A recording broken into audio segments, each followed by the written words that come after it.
Welcome to Fuck Fear with Christine Spratley. Living like a head in charge, the podcast where Christine says Fuck fear, questions everything, and takes bold action. Christine Spratley is a former professional boxer, nanny, and 29-plus year corporate warrior turned founder of HBIC Advisors, where she is a public speaker and coach. She's been saying Fuck fear her whole life, many times without even realizing it. So tune in, spread the word, and get ready, because this isn't about aging with grace. It's about aging with mischief, audacity, and having a damn good story to tell. Tubs, ladies and gentlemen, welcome to Fuck Fear with Christine Spratley, living like a head bitch in charge. So we've got a good one today. We always have a good one. I know I say that a lot, but I do like this one. It's called Asleep Dreaming You're Awake. I am recovering and have heard different things from different rooms, different inside the rooms of Alcoholics Anonymous, and they are not, I'm not speaking on their behalf or anything like that, but I do like to share some of the phrases that I have heard, and one of them that I've heard was on some tapes that we used to listen to back in the days when you made tapes. There's step tapes and, go through the steps of the Alcoholics Anonymous. There's spirituality tapes and all this stuff. And one of them was, and I think it's the Joe and Charlie tapes. I think that's who it was. But they talk about, being asleep, dreaming you're awake. And the idea of, I know what's going on. I know what's going on. And I liken this because I got introduced to this fairly early in my life. And I like to say I have the best forgetter ever. So I learned the lesson yesterday and I get a chance to practice what I learned today and I completely forgot it. Put a different dress on it and I'm like, who are you? It's like, no, same person, same thing. And I think, I have to try and do this, I want to do this. I want to talk about it from when I go into situations, I think I assume I know, at the lay of the land, whether it be in personal relationships, business, my beliefs around spirituality and my health. And, but do I really know? And the things that I've started to realize about myself, especially as I've gotten older, is that I'm kind of done asking why. And and what that has led to is that I'm asleep dreaming I'm awake a lot. And for a long time, I was like, I quit. I know. Or this is the way it's going to be. And I'll give you an example. I'll give you an example in work. I'm supposed to get the next job, get the promotion, climb the ladder, do whatever. Or you've heard this 100 times. I know I've known people that are listening have heard this. They go, well, one of the things as a manager or a boss you hate to hear is, well, why are we doing it that way? Well, that's the way we've always done it. Right. And just drives people nuts. And I remember sometimes we would get in the work that I would do, we would get these Excel spreadsheets, and they'd have formulas, and they'd be like, "Oh, we used this template last time, we'll use it again." And Dan Dominicucci used to just bust us, and just bust our chops on it, and he'd be like, No, like you can understand the formula, but you have to go through, because that's where we would always make mistakes. We would assume that it was right and that it applied, and we didn't do any more investigation. We didn't look into it. Like, we didn't question. And that's just a small example of like, okay, if you're listening to this and you're like, okay, well, what can I take away from this for my work, professional? Okay, when's the last time you questioned at work? Not that other person or this or that, but just you. Like, why are you there? What the hell are you doing? How are you participating? Why are you giving the answers? Like, what's going on? And typically, I remember I just quit questioning. And for a long time, I didn't even question. I kept getting promoted. I kept doing this. It was that's what you're supposed to do, right? Like, you're supposed to get promoted and get more money. I didn't even realize that I had a career until I was way into my career. And then I was like, well, I've been here this long. I guess I'm going to do it. But I had never asked if I liked doing it. Like, I just didn't question. The curiosity in me was not about that. Why? Because it was busy, because I was making good money, because I was enjoying other things. And I'm not saying overload it, but it's that idea of questioning. And so I know what's going on. In my personal relationships, an example, and I just got done doing the previous podcast about meeting my brother for the first time. But a good example for me right now is when I go, okay, I'm going to meet my brother, right? It's going to be personal. Like, I'm ready for this. I've talked about it with my friends. I've, written about it. I've meditated about it. I've done all this stuff. I know it's going to be emotionally intense, but there are a lot of other things going around. And I didn't realize that there was shit going on in me, that I was getting more than anticipated stimuli of emotions until my friend Kama called, who's the Zen fairy from hell, and just is like, hey, and I'm like, arr, and I just bit her head off. And literally I'm like, after that whole interaction, so I was like, whoa, wait a minute, kid, what's going on? And again, I thought I knew. And then it was like, okay, spend some time with this. And it's one of those things where I started thinking about that, just the whole idea of, why do I not ask questions in my spiritual life, in my in your religious life maybe, or whatever you practice? Why am I not questioning? And in my health, oh my God, I remember my stepdaughter Madison talking to me about getting off the pill, and because some things that she was reading and stuff, and I was so arrogant, ignorant at the time, and I didn't say anything to her. I was like, okay, all right, but behind, I remember having conversations with my husband at the time, her dad, about like, that's just silly, and then there was nothing to base that on. And that's the other thing about this, is that it's almost like I assume that I know these things. And you've heard me say it before, probably on this podcast, and I know, Joe, you've heard me say it, is, do you think or do you know?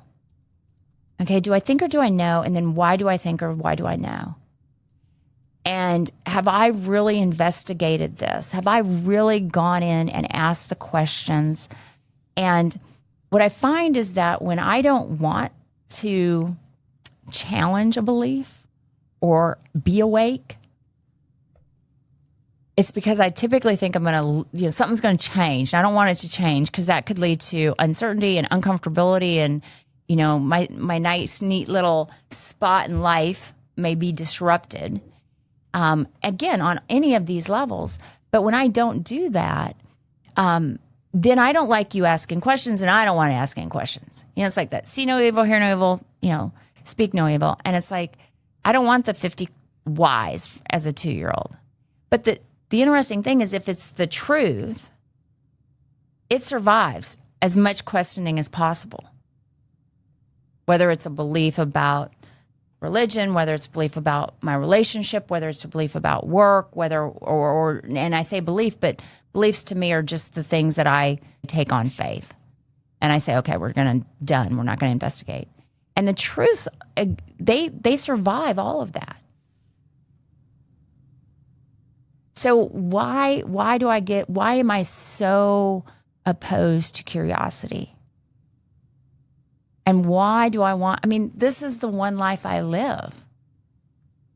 I remember having a conversation with someone who has very limited access to me and my time and any part of me anymore. And I was talking to them, and they were like, why can't you just live? Why do you always got to wonder about why you do things? And I'm like, well, I'm just curious. I want to know. I don't want to be doing shit just to be doing shit. I don't, and I guarantee you, when I'm sitting there singing with my 14-year-old nephew, I'm not wondering why I'm doing shit. But when I'm yelling at my friends, or deciding that I don't want to work in my career anymore, or I'm starting to get, I call it that itchy sweater, something's just not comfortable. I do want to know why. I want as much of the good stuff as I can get out of this journey. And I don't get it if I'm just not asking, not paying attention. Because again, if there's something to change to make it better, I get to change it. Even if it is, you don't need to be in my life anymore, or I need to quit this job, or I need to take this, or I need to get on hormone replacement therapy. Even if it's that, those are my actions that change. Those are my boundaries that I set. These are my definitive actions. And if I don't know why I'm doing them, then the subconscious just leads me around by the nose.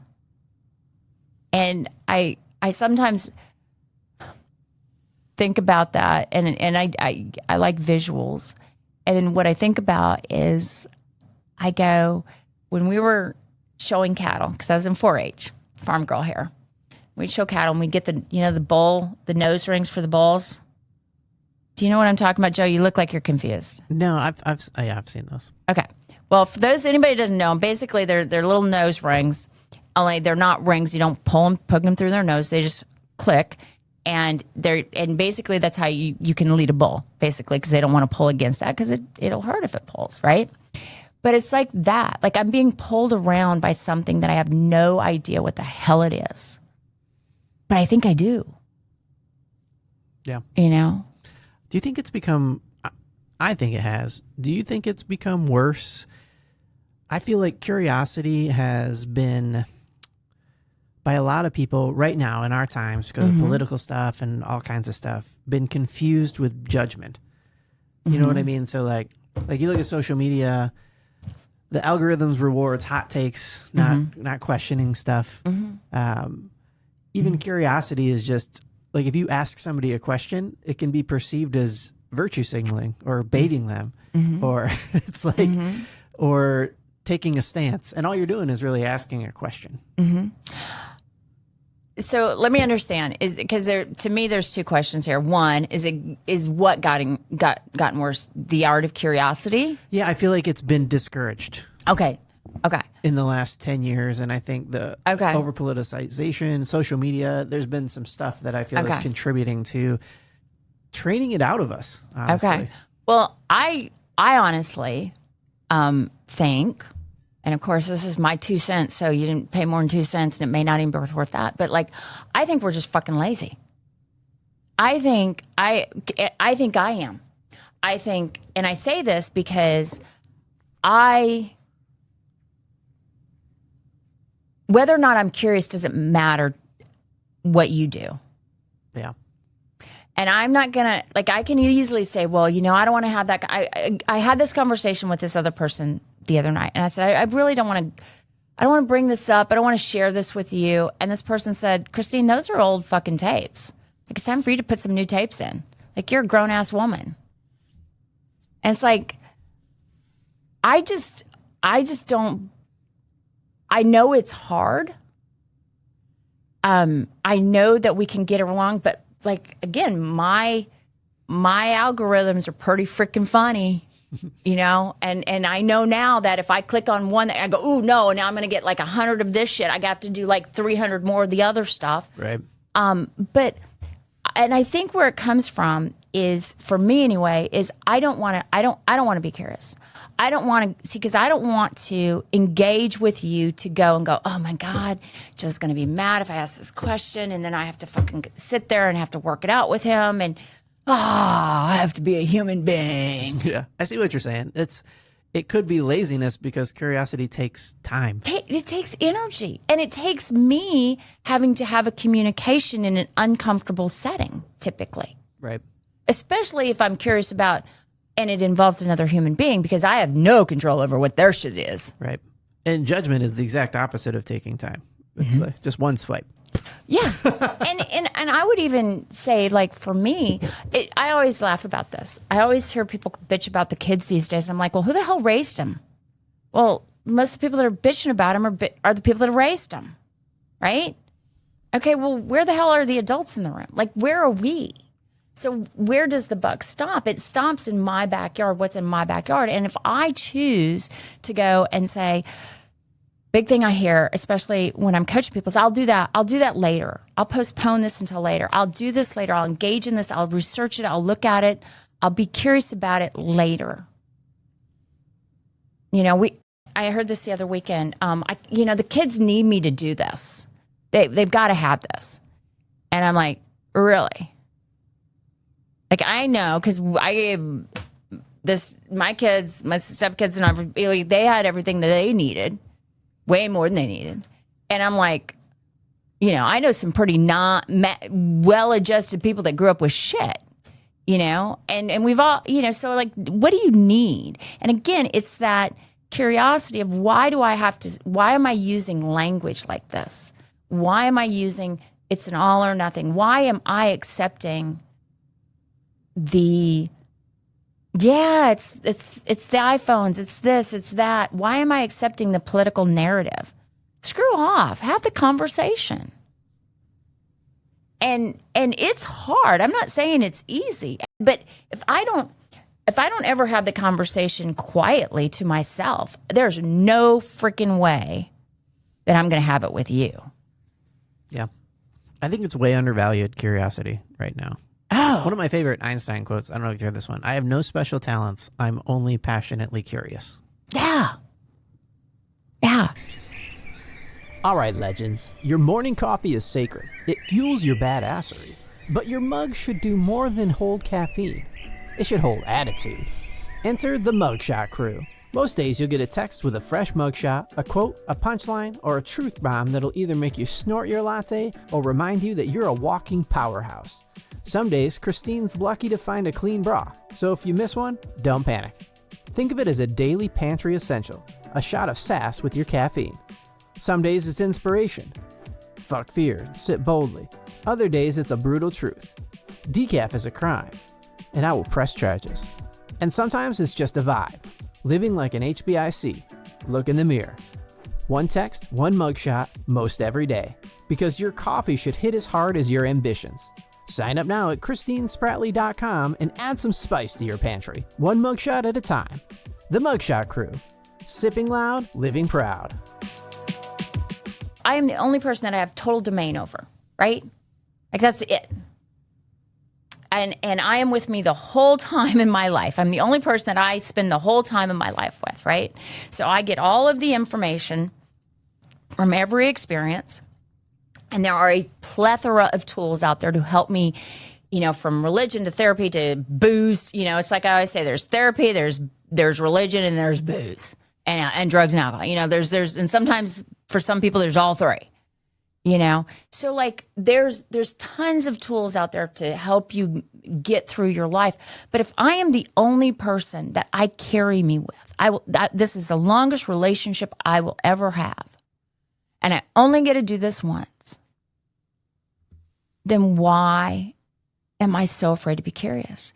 And for me, it's because a lot of sometimes I don't realize that I'm no longer curious. I love this saying too. There's no, you never arrive. Like I remember sitting in an AA meeting and going, oh, you never arrive. Like you never get there. Like I remember watching 30 something, the TV show, and going, oh, when you're 30 something, that's what that looks like. And then I remember getting to be 30 something and going, huh? And I just found out I had a little brother a year ago, and I'm 40, listen to me, I'm 54. I'll be 55 this year. And I'm single again, so like you don't arrive. And yet I want to go, this is what this looks like. I want to put it in a box because it feels safe. It feels I don't have to grow. It feels, man, I'm tired. And another thing is instead of just saying, I'm really fucking tired. I'm really nervous. I'm really scared. I just need a break. I said this to a person the other day. I said, I'll pick up the load again, but I just need a break. I need a 5-minute break. And this person said, take a 5-minute break. And then I was able to take a break and pick up the load again. But if I don't do that, then I go into, I'm holding my breath forever. And then after a while, what is it? You're a fish that never knows what water tastes like. You know, you're just in it. And I don't want to go through and not be awake. And I'm not going to be awake to everything. And that doesn't mean I do it right. Oh my gosh, I'm going to screw up, you know? But I know, I had a dog, Whoopi was her name. She was a lab applicator. And when she'd do something wrong, and you've seen this on these TikTok videos or whatever, the dogs won't look at you, you know, they'll look every which way. Right. And that's what I'm like. And after a while, I forget that I'm not even looking away. I'm just looking over here because I've looked over here so many times. But the truth is always there, whether I acknowledge it or not, whether I learn about it, whether I'm curious about it or not. Assholes are always going to be assholes. And I can just ignore that, or I can be one and say, no, I'm not, or I'm this great person, and I can be a shit. Or I'm, you know, and I'll just be really honest. There are things that I'd rather not deal with. Rather not deal with. And you've heard me talk about telling on myself to people, and, you know, I tell on myself, but it's a way to, one, stay curious, but two, it goes back to, you know, what this whole thing is about, fuck fear, because it's like you just got, I get to say that. I get to be as curious about it, but in order to do that, I have to go, ooh, a little bit nervous, ooh, a little bit scared, don't maybe know why or how come. But if I get to grow beyond what I can be today, I have to participate in that growth. And I always say this, how much of the good stuff do I want? You know, you can't get deep until you scratch the surface. I got 100 phrases for you. You can't get deep until you scratch the surface. You can't get found until you're lost. You know, it just doesn't happen. So if I'm asleep, but I'm dreaming I'm awake and I've got it, and this is the path, and that's fine. That's absolutely fine. I'm not saying your path is not your path. I'm just saying, what questions? If there were 3 things that you could become curious about today, even if they're tiny, you know, even if it's just, I don't know, what could you become curious about? And maybe it starts outside of you in a non-threatening, in a very peripheral way. And then you bring it in and you become curious. Yeah, maybe don't start with the big ones. You know, there's nothing wrong with that. But I know that when I feed my curiosity, and it's truly not a curiosity, because you asked this before, you know, people use the guise of curiosity, you know, to crucify, you know. So, no, I'm just being curious. No, you're being mean is what you're being, you know. But when you're just out there and you're really trying to go, I wonder what. What if you sat down with your kids, you know, for those of you who have kids, and for those of you who have grown kids, sit with your grown kids. And we're like, hey, what are 5 silly questions that I could be curious about my life today about? I wonder if we put that into Chat GPT or whatever you use now, Joe. You know, like what could we be curious about? What are very simplistic things that would add joy to our life and act like a child mindset and just be curious about? And just wonder, and then ask again, and then ask again. I am always interested in people, because my parents were very religious. My dad was a deacon in the Catholic Church. And they liked curiosity to a point until we got really questioning. And so I, of course, was not like that. I was very much curious and very much wanted to know what the fuck and why of all this stuff. And I've gone through a lot of different educations around that and stuff. But when I get and you know me, I'm a little bit of a smart ass.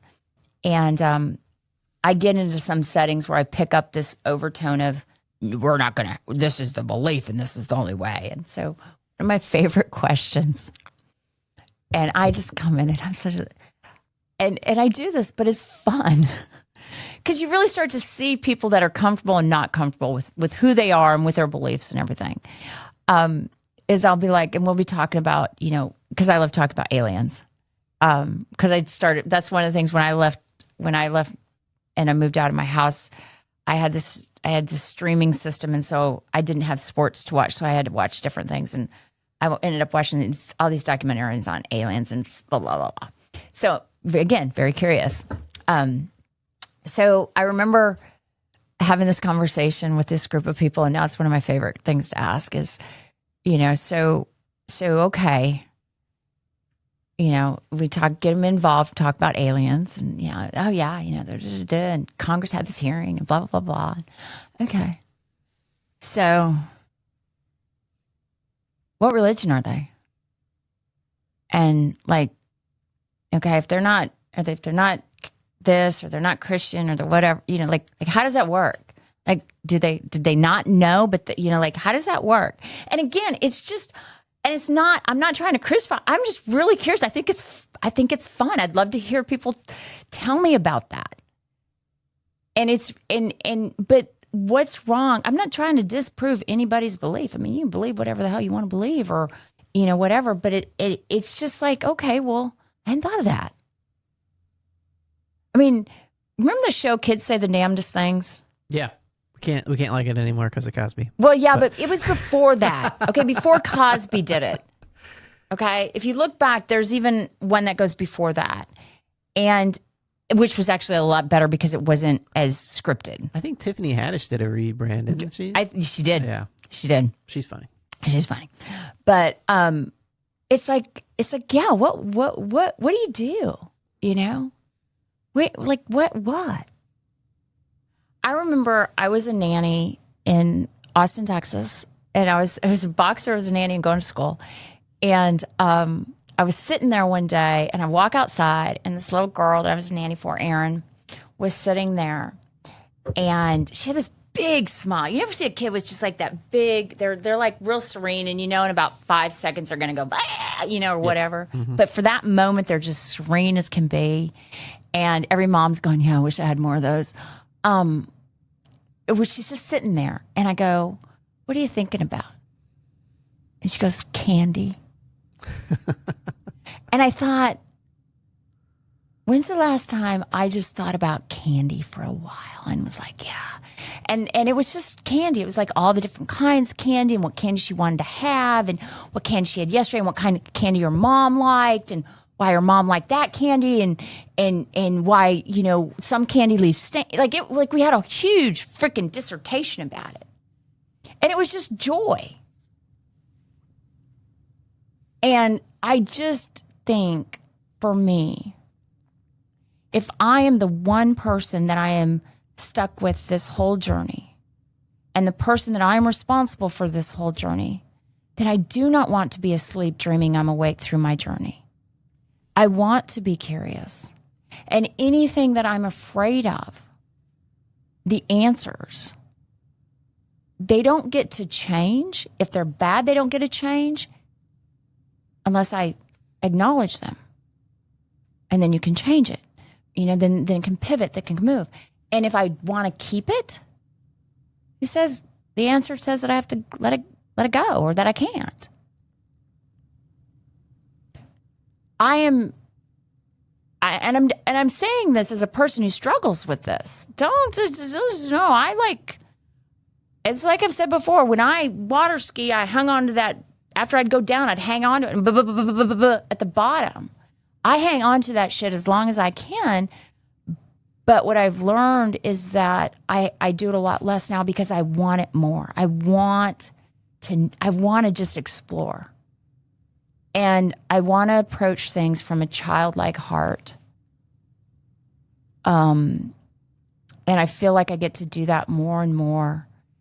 And when I get to, you know, it just, again, a year ago, there's so much that's different in my life. But there's been so many things that have been, like, I didn't ask for these gifts. I didn't ask for a lot of the pain either.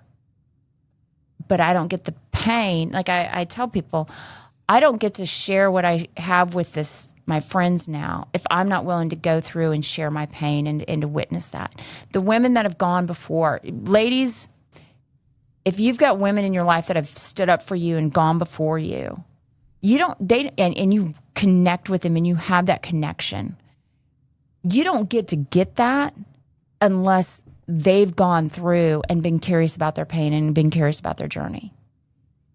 You don't get to share that. I have nothing in common with you, Joe, of meaning other than a business relationship, unless we both show up in our lives and be curious about it. And I mean, you do a great job, producing all this stuff, but we don't have anything more than that. And we've had laughs in the back room, talking about Josh's trip to, coming up and just stuff. I don't get that magic unless I'm curious about me, about what's going on. I don't get it if I don't have this, if I don't take a risk, because I spent so many years not wanting to live out loud in public at all. Protection of myself. So I don't know what you can be curious about today, but there's something. And if you're like me, for a while, I really remember not being curious. I remember going, oh shit, I'm not curious. Like I was like, it was done. It was like the dial was down to 0. And then sit back and go, why do I need to be not curious? Why am I so tied into not being curious? What is it?